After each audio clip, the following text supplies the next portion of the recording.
Another upper day. It's the second upper day I'm doing on this channel. I recorded a leg day, and then halfway through it, it just got fucked. I just had other stuff to do.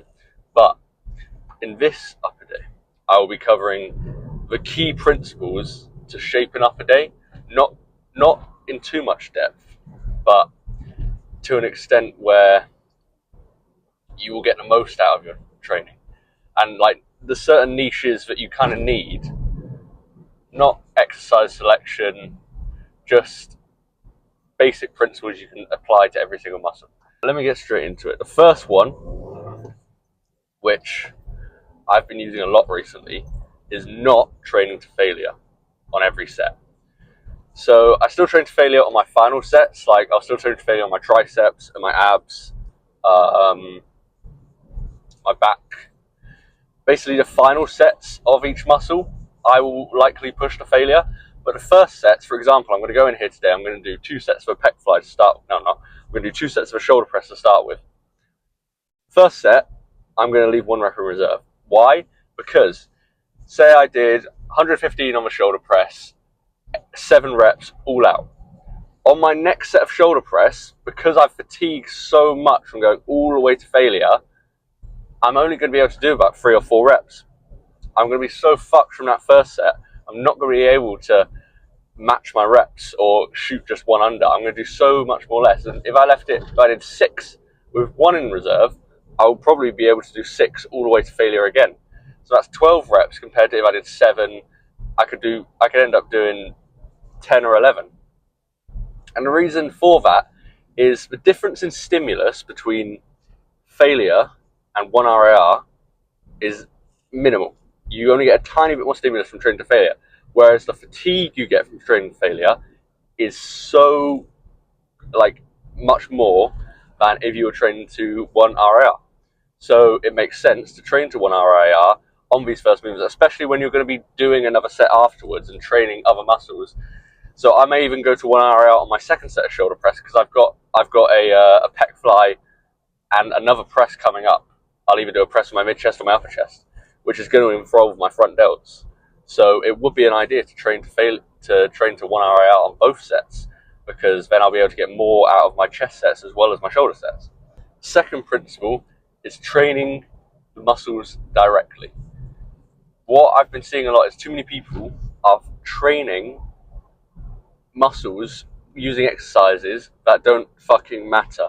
You can't do your hamstrings on a leg press, on a squat pattern. Hack squat doesn't train your hamstrings, squat doesn't train your hamstrings, leg press doesn't train your hamstrings. None of those train your hamstrings. And for example, shoulder press does not train your triceps. Chest press does not train your triceps. Chest press does not train your front delts. They have minimal involvement and are mainly used to stabilize. Therefore, they're most of the time doing an isometric, which, if you're really science-based, you can use isometrics to grow muscle, but no, you're not. On a chest press to grow your front delts, that's not going to work. You need to hit them directly. So, like I said, I'm going to start with a shoulder press. I'm going to start it going 90 degrees from there and up there. I can't really get my arm over, but I'm doing that movement with my upper arm. That's going to train my front delts. If I went in there and just did a fly or a press like that and set it to front delts, yeah, they're getting slightly hit, not enough to grow. Not enough to grow. I'd have to be doing multiple sets of that a week to get an adequate stimulus. I'd have to be doing lots of chest press and lots of movements with that movement to get good front delt activity, and then by then my chest is just going to be fucked. So that's not going to run. So you need to hit your muscles. It's best to isolate them. So like the best quad exercise is a leg extension. So if I had one exercise to do for my quads, I'd pick a leg extension, and rather than a squat, because that involves your glutes, and it also involves, like a back squat will involve your glutes and your lower back to stabilize, as well as your abs to stabilize, as well as some of your upper body to stabilize the bar on your shoulders. So you're not going to get the most motor unit recruitment out of a squat for your quads as you would to a leg extension, because less muscles are involved. It's literally just the quad that's working, other than maybe your tibialis anterior from performing dorsiflexion. Damn, I'm getting really scientific now. But you need to isolate your muscles, and I'll show you in here how I'm doing that for nearly each muscle. However, there is a case when it comes to isolation. Isolation movements can be very boring. That's why a bench press is a lot more fun than a pec fly. So I still do, like, shoulder press. I could do a front, like I could get fucking hella gay with it and do like a front. Damn, there's no one here. I could do a front delt raise. That's boring. I want to do a shoulder press because it's fun. So isolating your muscles is very important for hypertrophy. Point number 3, you should be doing under 10 sets a week per muscle. You do not need over 10 sets per week for muscle. For example, for my shoulders, I'm going to do 3 sets on my shoulders today. 1 for the front delts, 2 for the side delts. That is going to amount to 6 sets in a week for my shoulders. Any more over that, I'm overdoing it a bit. I'm going to be fatigued. I'm not going to be performing as well in and out each session. I need to fucking open the door. Not going to be performing as well as I could every session if I'm constantly loading it on. And this can vary between each muscle. So for example, for my biceps, I do 2 sets a week, which turns into 4. But for my chest, I'll do 3 sets. And that'll turn into 6 because the chest is a larger muscle. And then I also put more emphasis on my shoulders because I prefer for them to get more stimulus and for them to grow more. Even though I probably should put less because they're involved in, because I do presses, but it works. That's the 4th thing. Whatever works for you is going to work. My training is not exactly by the book. It's created by the book, but it's not in the book. So most of my training has come from trial and error, finding what works for me, how I grow doing different stuff. And what I'm doing right now is what I'm seeing the best growth with. So doing 3 sets for my shoulders is seeming to grow them a lot. Doing only 2 sets for my triceps, only 2 sets for my biceps, 3 sets for chest, 3 for all those big muscles, quads, hamstrings, glutes. That's what works for me. And that is the most important thing in the gym. If I went in there and did the most scientifical bullshit but most stimulating workout, I'm going to get bored, I'm going to leave, I'm going to skip muscles, I'm not going to be consistent because I don't care. I want to do a workout that I care about and I have fun doing. That's why I'm excited to go in here today. And because I'm excited, I'm going to put more effort in and I'm going to get a better workout. So sometimes compromising hypertrophy stimulus is better for the pure sake of enjoyment, which will allow you to stick to it better. So you can follow every single study, you can follow every single recommendation from every single influencer, but the best workout for you is going to be the one that you fit. Same with splits. Split doesn't fucking matter. I alter my split. My split works about what I'm doing. Sometimes I'll have friends that will come to the gym, they'll be doing an upper day, so I'll alter my split so I do an upper day on the same day as them. Or, I've been traveling this week. I took more than 2 days off the gym for the first time in forever. But I'm walking all around. I went to Milan, pop a video up there. Walked all over Milan, so I kind of didn't want to fuck my calves for the next day when I'm just going to be doing bare walking. So I hit a little upper day. And because of how I train, I had an upper day, not the day before, but the day after. Not the day before that. Had an upper day then, but I can hit it 2 days later because the way that I train allows me to do that. So I can mix and match and find what's enjoyable for me.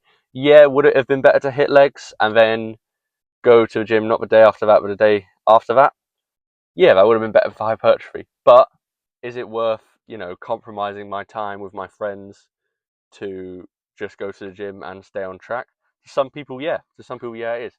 For me, it's not. I would much more rather go and fucking eat bare pizza, not go to the gym, have a good chat with my mates, and have a good holiday rather than focus on staying on track. I'm not preparing for a show. There's nothing that I don't need to do this. I'm doing it for me. There's no one that's counting on me to build this sick physique. There's no show I'm preparing for. So why am I putting pressure on myself to stay so on track? And it would have ended up being a worse holiday if I tried to stay on track. Okay, I put up worse numbers when I came back to the gym for a leg day. I undershot significantly, but I'm going to get that strength back by next week. So it was worth it. I don't care. So I'm going to go hit this up a day. I'm going to try and record every single exercise. If there's any questions on the exercises, put them in the comments because I'll answer them and I can make specific videos on them. my back is kind of fucked today, so I'm gonna maybe alter my movements just in case. If I hit my lower back a bit too much, like on my lat pull down, I'm gonna change it up a bit.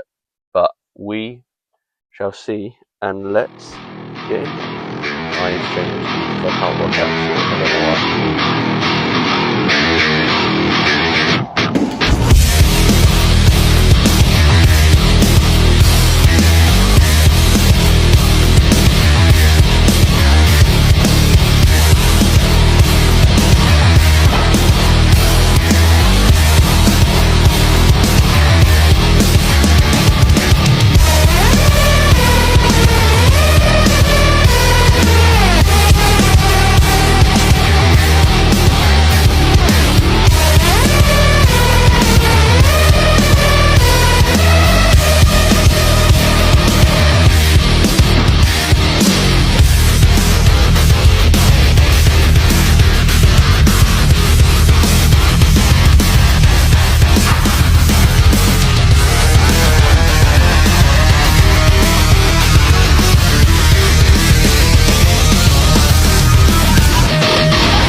It is so fucking hot. I've had to whack on this little fuzzball because while I'm driving, I have to keep the windows down.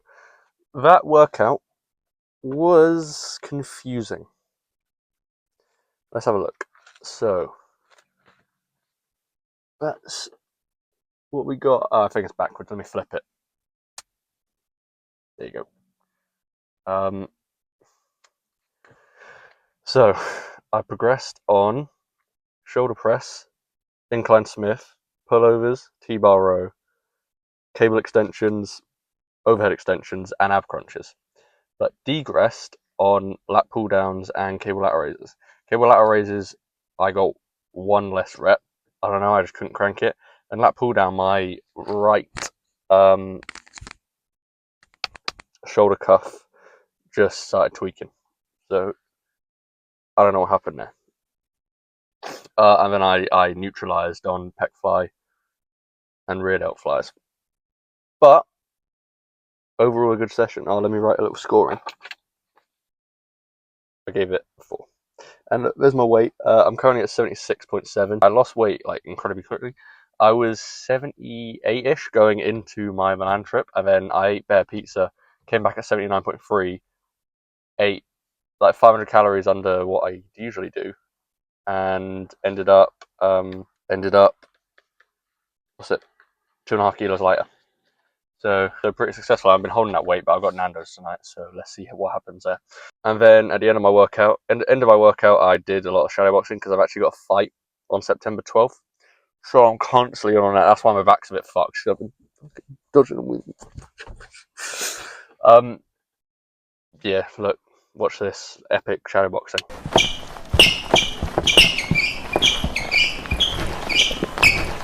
Right, let's get going. So, let me speak on the importance of tracking my workouts, like I do with this book. So, since I've got this book, I've tracked about 350 workouts, about 2 years. The book is what I find best. I think apps are stupid. I've used heavy, I've used stronger. They're not stupid. If you use them well, they're good. I just can't stick myself to an app. I find it so much better to record in a book. And if you're not recording it, not even using an app or a book, you need to be tracking your workouts. Otherwise, you're just freeballing every single movement every week. I know what weight I did last week for every single exercise. I know how many reps I got, and I know what I need to do in order to progress. That's the whole basis of progressive overload. It's slowly increasing the intensity by increasing the weight, increasing the reps every week, and you will grow. Strength is an indicator of hypertrophy. You can't base your progress off of just looking at your physique. Yeah, you can do it. Your progress is so incremental. You can't just go, oh, I look bigger today than I did 2 days ago. No, like your eyes play tricks on you. That's the whole thing of body dysmorphia. Even though a lot of people fake it, that is a true thing. You're not going to be able to, you could take measurements, but muscle swelling becomes involved. So you could do more reps. You could get more blood could be pumped into the muscle, enlarging it, making it swell more, making your muscles more inflamed. You're going to be bigger on that day than the day where you did barely any, but you might have got more stimulus and you're going to grow more from that day. But the day where you pump more muscles into your blood and inflame them more, that's the day that's going to show up as progress, when it's not. It's just muscle swelling. So you need to be tracking the workouts, you need to be tracking the weight, the reps, and trying to add a rep onto every single exercise. So what I do, I have a rep range of 4 to 8, and so let's say I start off 1 week doing 4 reps, and then next week I'll do 5 reps. So, okay, let me do a better example. T-bar row. A while ago I put 77.5 on, did it for 4 reps, 1 hour out. So next week, give a sec. I did 4 reps, 1 hour out. So technically 5. I had 1 in reserve. And then the next week I did 5 1 hour out, 6 1 hour out, 7 1 hour out, 8 1 hour out. And then today I upped the weight to 80. And then I did 4 1 hour out of this new weight. And then next week I'm going to hopefully do 5, and then 6, and then 7. And then I'm going to keep going like that. Obviously, if you do that, you're not going to just become the strongest person ever. You can't do that on a bench press and it will work. There's so many little muscles that are involved in a bench press, so you're not going to progress like that every week. But a stable exercise like a T-bar row, or for example a lateral raise, but lateral raises will have to be very incremental because your deltoids are so small, they can't progress at the rate as, say, leg extensions is a good example. Leg extensions are, I'd say, the easiest workout to progressively overload because your quads are very strong and leg extension machines are very easy to add incremental weights because you can just put a 2.5 or 1.5 on. Whereas if you did that for a cable lateral raise, it's going to feel like so much more. It's going to feel like such a more addition of weight than, for say, if you whacked 1.25 on your leg extensions. So using that by tracking your workouts. So I now know once I hit 8 reps and I look in my book and I go, I did 8 reps last session, so I need to add a bit more weight onto this exercise, then I'm going to keep progressively overloading. Or if I say I did 6 reps last session, all right, I'm going to try aim for 7. If I get it, I get it, and then I've progressed well. If I don't get it, I come back next week and I try it. The problem is if I go down. And that's another thing you can use tracking your workouts to find if things are actually working for you or not. So today I regressed on a lot of exercises. However, last time I did an upper day was Tuesday, and today is Sunday. So that's what, 5 days since the last time I worked out. So my muscles have definitely atrophied in that time because I went to Milan and I wanted to have a bit of fun rather than fucking off my friends to go to the gym. That's what that explains. So I've got a reason for not progressing as well as I have been when I was perfectly on track. So there's no cause for concern there. I just need to stay consistent and I will be right back on track. Whereas if I was tracking my workouts and I noticed and I thought everything was in line, but then I noticed my strength and the reps and the weight are going down, then there's cause for concern. Maybe I'm doing too much, maybe I'm not sleeping right, maybe I'm not eating right. You need to check these factors, and tracking it allows you to know if these factors need to be checked. So if I was on track today rather than heading to Milan in Italy, if I was on track, and I still regressed, I'd be like, right, is my sleep okay? Am I sleeping 8 hours? Yes, I'm sleeping 8 hours. Okay, is my diet all right? Am I getting enough protein? Okay, my diet's all right. Okay, what about my training? Am I maybe doing a bit too much? How about next week? How about I knock my volume down? I'll see how that proves. And most of the time, volume is a big factor in terms of growth. So if I lower my volume, I might see some progression. So that's what tracking your workouts does for you. So a big recommendation of mine, get a book. Books are the best. But I'm going to call it there for today. I'm going to try and hop back on the vlogs next week. Any questions you have in the comments, because it'll allow me to make a video more easy. Any from the workout today, just ask me questions, man. I love answering questions. So tell me anything you want. I'm going to go cook a killer steak and fucking go get a Nando's in the evening. Maverick Gang for life.